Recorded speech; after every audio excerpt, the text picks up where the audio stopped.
The ultimatum. The holographic displays cast an eerie blue glow across Captain Elara Quinn's face as she stood on the bridge of the ESV Intrepid. 53 human vessels, all that remained of Earth's deep space fleet, hung in formation behind her ship, awaiting her command. It wasn't much by galactic standards, but it was all humanity had left after the Kralian bombardment of New Eden Colony. "Status report," Quinn ordered, her voice steady despite the weight of 3 billion lives, depending on her next decisions. "All ships reporting ready, Captain," replied Commander Takashi, his fingers dancing across the tactical console. "Weapons hot, shields at maximum capacity. The Concord observation post has detected our presence. They're hailing us." Quinn nodded grimly. 8 months ago, the Galactic Concord had declared Earth's territory a protected zone. A peacekeeping measure, they called it, effectively stripping human colonies of their defensive capabilities. The Concord, in their infinite wisdom, had decided that humans were too unpredictable, too dangerous to be trusted with significant military power beyond their home system. The main view screen flickered to life, revealing the multifaceted eyes of Ambassador Exorix, a senior representative of the Galactic Concord. The ambassador's translucent skin pulsed with bioluminescent patterns, a sign of agitation among his species. "Captain Quinn," Exorix began, voice modulated to project diplomatic calm, "your presence in this sector violates Resolution 42B. The human fleet must withdraw immediately or face severe sanctions." Quinn allowed herself a cold smile. "With all due respect, Ambassador, we received no aid when the Kralians attacked New Eden. 2 million human lives lost while the Concord debated procedure. The incident was most unfortunate, but the incident," Quinn interrupted, "was genocide. And now our intelligence suggests the Kralians are mobilizing for a full-scale invasion of Earth. We're not here to ask permission, Ambassador. We're here to notify the Concord that humanity will defend itself." The ambassador's skin darkened to a deep purple. "Your species was admitted to the galactic community on a probationary basis, Captain. This defiance will not be tolerated." From the corner of her eye, Quinn noticed her sensor officer straightening in his seat. "Captain," he said quietly, multiple signatures entering the system. "Kralian war vessels, at least 40 heavy cruisers. Perfect timing." Quinn thought bitterly. The Kralians had clearly been informed about the human fleet's movement. Someone on the Concord was playing both sides. "Ambassador," Quinn said, turning back to the screen, "it appears the Kralians have arrived for our meeting as well. Curious that they would know exactly where to find us." The Concord representatives visible behind Exorix exchanged uncomfortable glances. A Medusan delegate, a being composed of interlocking crystalline structures, emitted a series of light pulses that the translator rendered as, "This is highly irregular. The Kralians were not informed of this session." "Of course they weren't," Quinn replied, her voice hardening. "Just as they weren't informed of our defenseless research stations in the Proxima system." She paused, letting the accusation hang in the vacuum between them. "Ambassador, I suggest you move your observation vessel to a safe distance. What happens next isn't covered by your diplomatic protocols." Commander Takashi looked up from his station. "Captain, the Kralian fleet is forming attack patterns. Their weapon systems are powering up." Quinn nodded and turned back to the view screen. "Ambassador, humanity tried playing by your rules.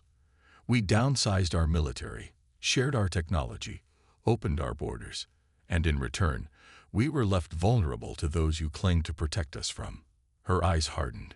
"No more." She cut the transmission before the ambassador could respond and addressed her crew. "All ships, battle formation Delta. Deploy the Chimera protocols."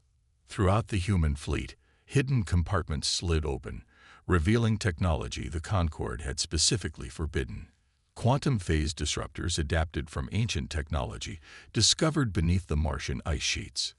Technology humanity had claimed to surrender but had instead refined in secret deep within asteroid bases and hidden lunar facilities. The Kralians are launching their first wave. Takashi reported. Impact in 35 seconds. As enemy missiles streaked across space toward them, Captain Quinn sent one final communication, not to the Concorde, but to all human ships. Remember New Eden. The human vessels shimmered as their experimental shields activated. Another technology the Concorde believed beyond human capability. When the Krelian weapons struck, the energy was absorbed, channeled, and redirected through the disruptors. In the observation post, the Concorde representatives watched in stunned silence as the supposedly primitive human fleet executed maneuvers that should have been impossible with their level of technology. The first Krelian cruiser exploded in a brilliant flash of light, its shields collapsing under the concentrated fire from 3 human vessels. The remaining enemy ships faltered momentarily, their formation breaking as commanders reassessed the unexpected threat. Captain Quinn watched the tactical display with grim satisfaction. The element of surprise wouldn't last long. They needed to press their advantage while they had it. Second wave incoming, Takashi announced, his voice steady despite the chaos unfolding around them. They're adapting their approach. Targeting algorithms suggest they've identified our shield frequencies. Quinn nodded. The Krelians were known for their adaptive tactics. It was how they'd risen to become one of the most feared military powers in the quadrant. Execute Pattern Omega. Tell the Artemis and Horizon to target their flagship. Lieutenant Chen relayed the orders, her fingers dancing across the console with practiced precision. Captain, we're receiving a transmission from Admiral Reyes on the Thermopylae. The weathered face of Admiral Sophia Reyes appeared on a secondary screen. Unlike Quinn, who had spent most of her career in deep space exploration before the New Eden incident, Reyes was military through and through, one of the few high-ranking officers who'd survived the orbital bombardment. Quinn, Reyes reported, a line of blood trickling from a cut above her eye. We've got movement from the Concorde observation post. They're repositioning to what looks like a weapons range. Can't tell if they're planning to join the fight or just get a better view of our extinction. Understood, Admiral. Keep an eye on them, but focus on the Krelians. We need tow. Quinn's words were cut short as the ship rocked violently, emergency sirens blaring across the bridge. Direct hit to decks 9 through 14, shouted the damage control officer.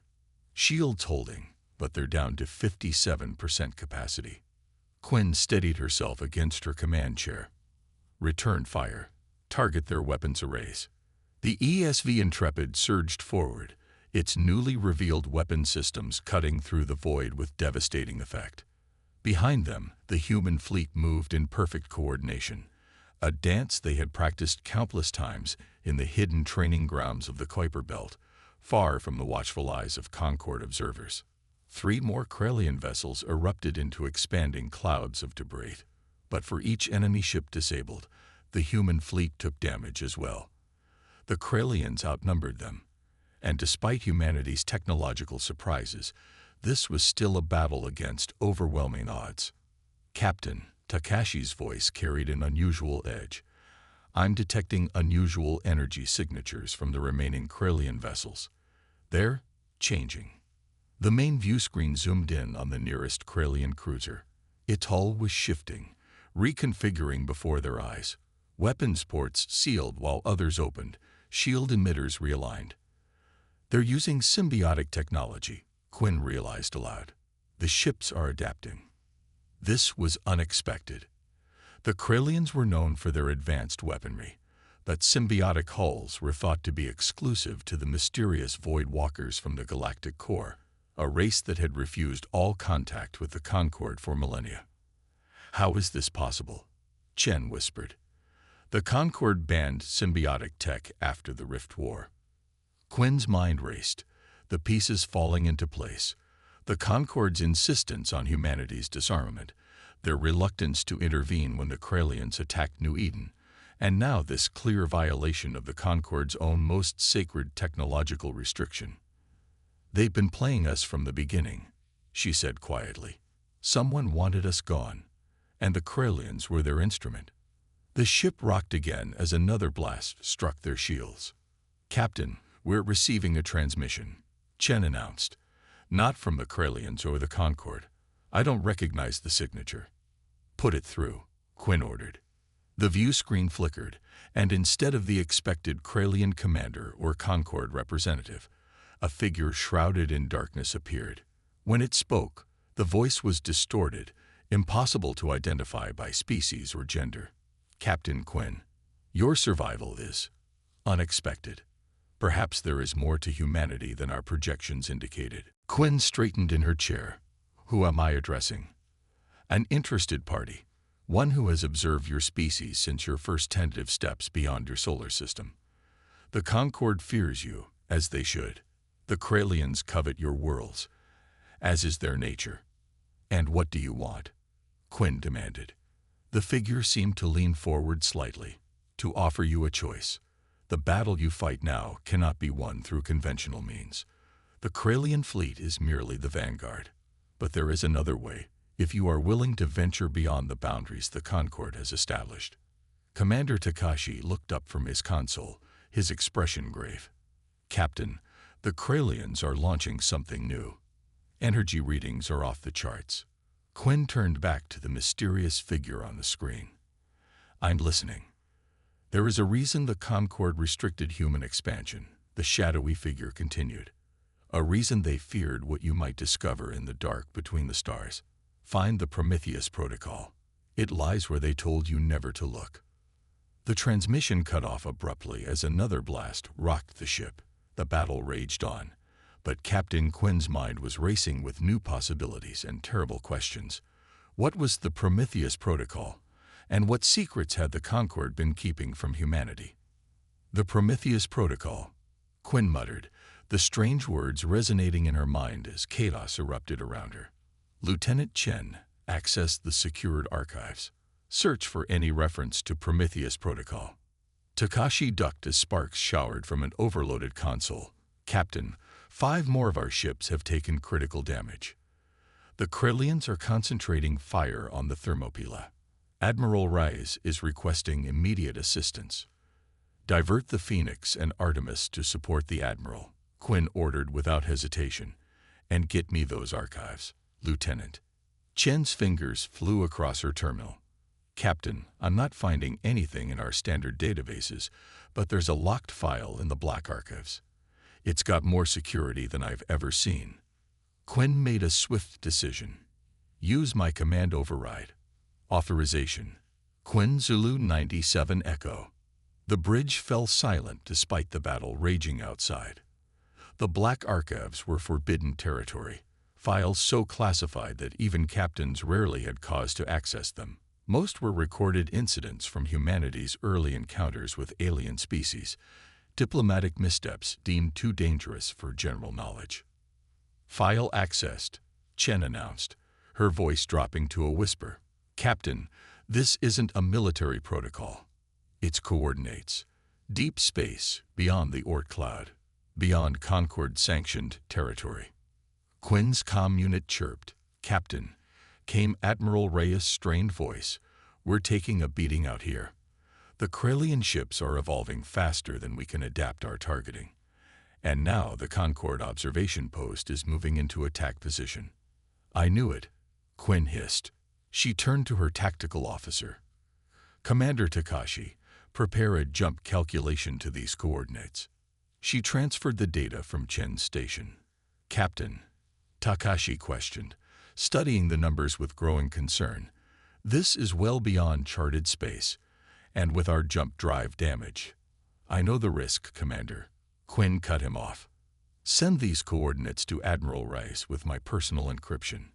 Mark it Prometheus Protocol activated." The ship rocked violently as a concentrated Kralian attack pummeled their shields. Warning klaxons blared across all decks. "Shields at 23%, reported the damage control officer, sweat beading on her forehead. "One more hit like that, and we're exposed." Quinn opened a fleet-wide channel. "All vessels, this is Captain Quinn. Execute emergency jump to the coordinates being transmitted. Authentication code. Earth endures." Takashi looked up from his station. "Captain, half our fleet won't make it. Their jump drives are too damaged. Those who can will, Quinn replied, her voice firm but laced with the weight of command.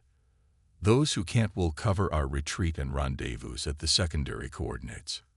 It was a terrible choice, leaving comrades behind to secure an escape for the rest, but Quinn had sworn to protect humanity, and whatever the Prometheus protocol was, she sensed it might be their only chance for survival. Jump calculations complete, Takashi announced. But Captain, according to these readings, there's nothing at those coordinates. Just empty space. Quinn's eyes narrowed. That's what we're meant to believe. The ship shuddered as another blast struck home. On the tactical display, Quinn watched as 4 more human vessels were overwhelmed by the relentless Krelian attack. The Concorde observation post had now moved into an unmistakable attack formation, its weapons powering up. Captain. Chen's voice was tight with tension. Incoming transmission from the Concorde vessel. Ambassador Xorix's face appeared on screen, his skin now a deep crimson, a coloration Quinn had never seen in his species. Captain Quinn, he began, his voice distorted with an emotion Quinn couldn't identify. You have witnessed what happens to those who defy the natural order. The Krelians are merely instruments of necessary change. Your species was given the opportunity to know its place. And what place is that, Ambassador? Quinn challenged, buying time as the remaining human ships prepared to jump. Extinction. Xorix responded simply. Your kind learns too quickly, adapts too readily. The founders of the Concorde foresaw the threat you would pose millennia before your ancestors left their caves. A cold realization washed over Quinn. The New Eden attack wasn't random. You orchestrated it. A measured response to your species' unchecked expansion. The ambassador replied. The Concorde has maintained galactic stability for 14,000 years. We will not allow it to be disrupted by evolutionary accidents. Behind Xorix, Quinn noticed several Concorde representatives appeared uncomfortable. Not all were complicit then. Divisions within the Concorde itself might explain the mysterious transmission they'd received. Jump drives ready, Captain, Takashi reported quietly. 28 ships confirm they can make the jump. Quinn looked at the tactical display one last time. 39 human vessels remained fighting against impossible odds. Some would stay behind, sacrificing themselves to cover the escape of the others, to give humanity a chance. You've made a grave miscalculation, Ambassador, Quinn said, rising from her chair. You should have killed us all at once. She cut the transmission and gave the order that would change the course of human history forever. Execute jump now. Space twisted around the Intrepid as its jump drive engaged. Through the view screen, Quinn watched as the battle seemed to freeze in time. Human and Krelian vessels locked in their deadly dance, weapon fire suspended in the vacuum. Then reality itself folded, and the Intrepid, along with 27 other ships, vanished from the battlefield. The Ritsikeoning. The journey lasted mere seconds, but when normal space resolved around them, Quinn knew immediately that something was wrong. The stars looked different. Unfamiliar constellations filled the view screen. Status report, she demanded, fighting back a wave of disorientation. All ships accounted for, Takashi responded, checking his readings with growing confusion. But Captain, according to these sensors, we're over 11,000 light-years from our previous position. That's impossible with our jump technology. Quinn stepped closer to the view screen, studying the empty space before them. Except it wasn't empty. As they watched, space itself seemed to ripple like heat waves rising from sun-baked ground. What is that? Chen whispered. The ripple expanded, widening into what appeared to be a tear in the fabric of space itself. And beyond that tear, something massive was waiting. The tear widened like a cosmic maw, swallowing light from surrounding stars. Quinn felt her breath catch as the silhouette of a structure emerged, an enormous ring-shaped object easily hundreds of kilometers in diameter, hovering silently in the void. Its surface was covered with intricate patterns that seemed to shift and flow, defying the static nature of solid matter. What are we looking at? She whispered, more to herself than to her crew. Unknown structure, Takashi reported, his voice tight with awe. Composition. Our sensors can't identify the materials. It's not registering as solid matter in any conventional sense. As they watched, sections of the massive ring began to glow with a soft purple light, pulsing in a distinct pattern. Quinn felt a strange sense of familiarity. The pattern wasn't random. It reminded her of something. It's binary code, Chen blurted, her fingers flying across her console. The light pattern. It's an old Earth binary communication system. What's it saying? Quinn demanded. Chen's eyes widened as she translated. It says, "Welcome home, children of Earth." A stunned silence fell over the bridge. Home. This place thousands of light years from Earth, beyond the boundaries of known space. Captain, the communications officer broke in. We're receiving transmissions from the other ships. They're all seeing the same message. Before Quinn could respond, a new transmission cut through all channels, a voice that seemed to come from everywhere and nowhere at once. The circle closes. The children return to the nest. The voice was neither male nor female, neither young nor old. It simply was, vast and ancient as the universe itself. Identify yourself, Quinn demanded, fighting to keep her voice steady. We have been called many names by many species, the voice replied. To the Kralians, we were the ancients. To the founding races of your galactic concord, we were the betrayers. To your earliest ancestors, we were the cedars. Quinn felt a chill run down her spine. Are you saying humanity did not evolve naturally on Earth? The voice continued. You were placed there, genetically engineered to survive and eventually thrive.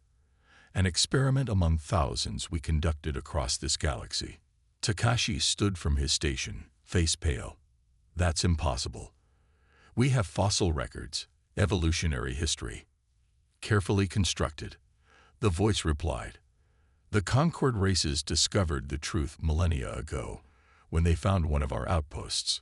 They learned of our experiments, including the one called humanity.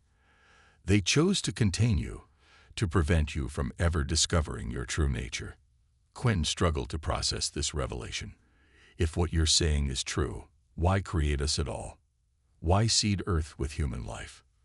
The massive ring structure pulsed again, and suddenly the view screen shifted to show images that made the entire bridge crew gasp. Scenes of a cosmic war on a scale beyond comprehension. Entire star systems used as weapons, planets shattered like glass, and behind it all, shadowy entities of impossible proportions moving between the stars. The enemy comes, the voice explained, as they have come before and will come again. We created you and others as weapons, different approaches to the same problem. The Kralians were designed for aggression and adaptability, others for intelligence or stealth. Humanity was designed for something unique. And what was that? Quinn asked, though she feared the answer. Unpredictability. Creativity. The ability to make intuitive leaps that defy logic, to imagine solutions where none seem possible. Among all our creations, humans alone developed art alongside technology, compassion alongside warfare. As the voice spoke, the tear in space widened further, revealing more of what lay beyond. A vast fleet of ships unlike any Quinn had ever seen. Thousands strong, dormant, but clearly designed for war. The Prometheus Protocol was our contingency. The voice continued, a way to recall our most promising creation when the time came. The Concord discovered its existence and sought to prevent its activation. They feared what would happen when you learned the truth, that you were designed as soldiers in a war beyond your comprehension. Quinn felt the weight of command like never before. Everything humanity had ever known or believed about themselves was being challenged. Earth's entire history a constructed narrative, human evolution a guided process. You expect us to fight your war? She asked, anger rising in her voice. To be your pawns? No, the voice replied. We expect you to lead it. The view screen shifted again, showing real-time footage from the battle they had fled. The remaining human ships were being systematically destroyed by the combined Krelian and Concord forces. But as Quinn watched in horror, something new entered the battlefield. A massive vessel that dwarfed even the largest Krelian cruiser. The first scout, the voice explained. The enemy vanguard has already arrived in your home system. The Concord detected them 20 years ago, but chose to hide this knowledge. They believe surrender will save them. They are wrong. Quinn watched as the mysterious vessel unleashed weapons that seemed to bend reality itself. Concord and Krelian ships alike were torn apart, reduced to their component atoms in seconds.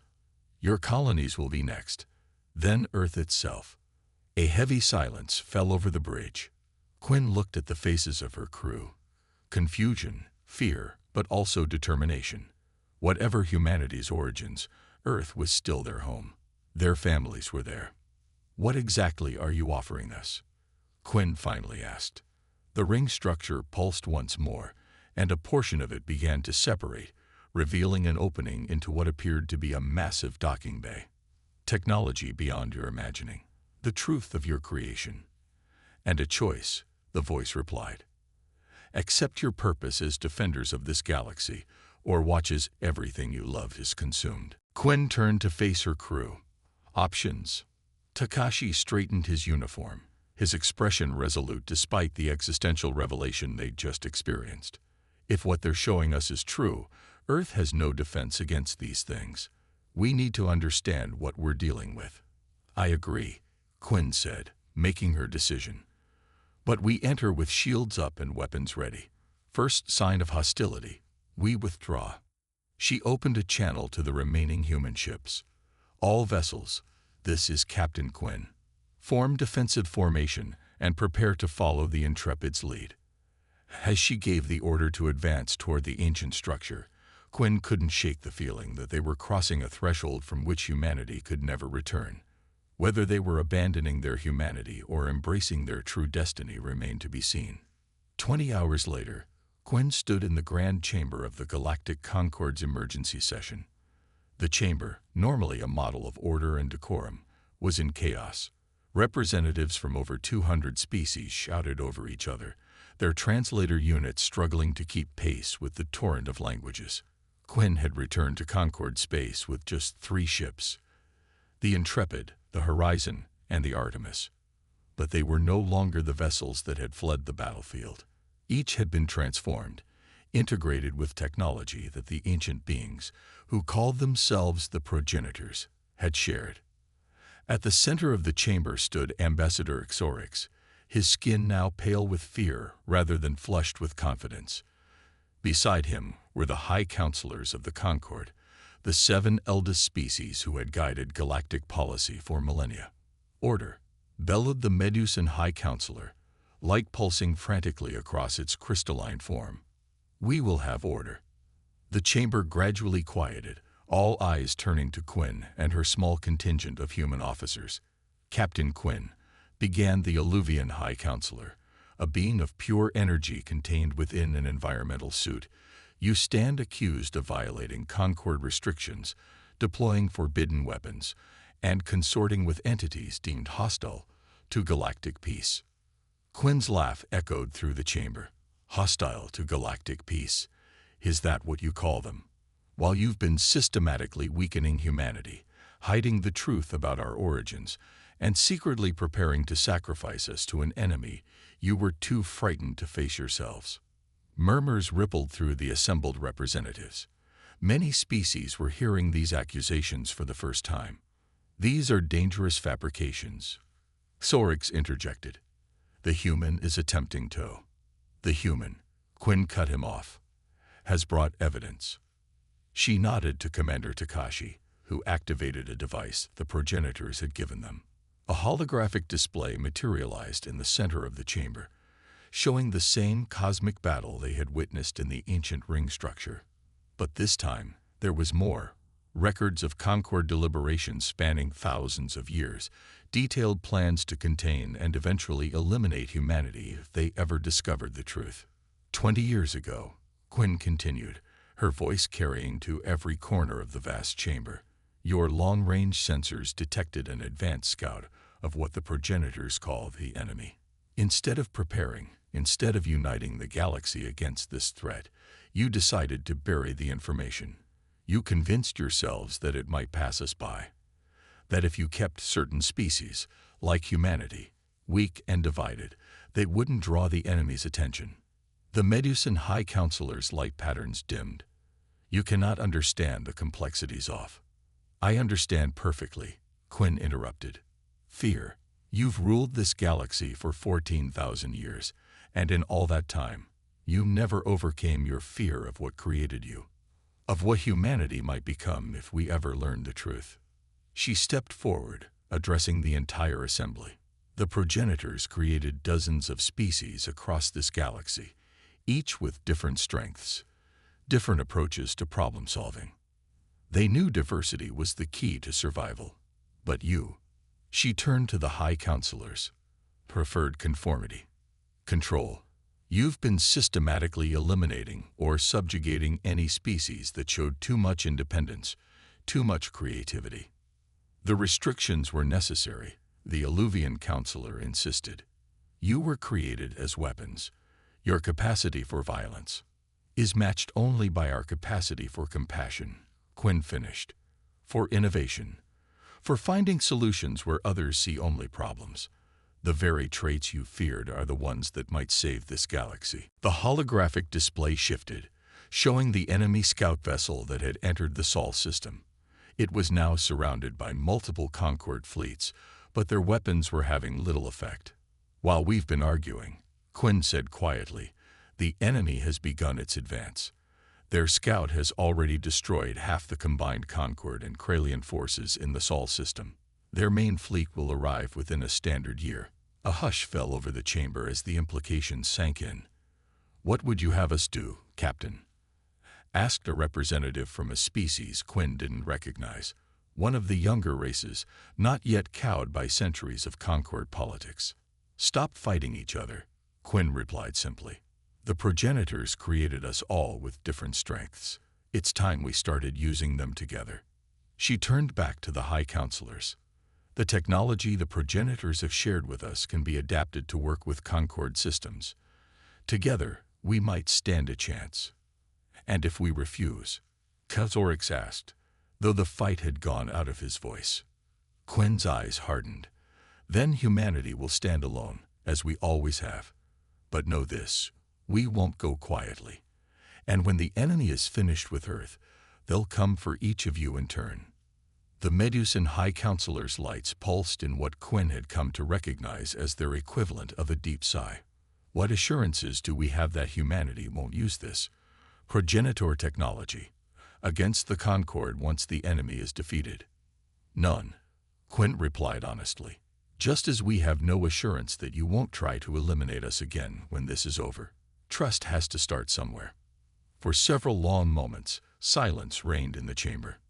Then, slowly, the Alluvian Counselor moved forward.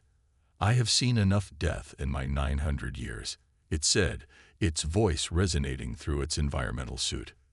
The Alluvian Collective will stand with humanity. One by one, other representatives stepped forward. First, the younger races, then gradually even some of the founding species of the Concord. Not all joined, but enough to form a coalition that might have a chance. As Quinn watched the seeds of a new alliance form before her eyes, she thought about the terrible journey that had brought them to this moment. The destruction of New Eden. The battle that had decimated half of Earth's remaining fleet. The revelation of humanity's true origins. They had been created as weapons in an ancient war, but they had grown to be so much more. Artists, philosophers, explorers, creators as well as destroyers. Whatever the progenitors had intended, humanity had evolved beyond their original purpose. And perhaps that evolution, that unpredictability, was exactly what the galaxy needed to face the darkness that was coming. 3 days later, Quinn stood on the bridge of the transformed Intrepid as it led a combined fleet of human and Concord vessels toward the coordinates where the enemy scout had last been seen. Earth still burned in many places, the result of the scouts' brief but devastating attack. But the planet endured, as did its people. "Captain," Takashi said quietly as they prepared to engage the enemy, "do you ever wonder if the progenitors were right about us? If we were meant to be weapons?"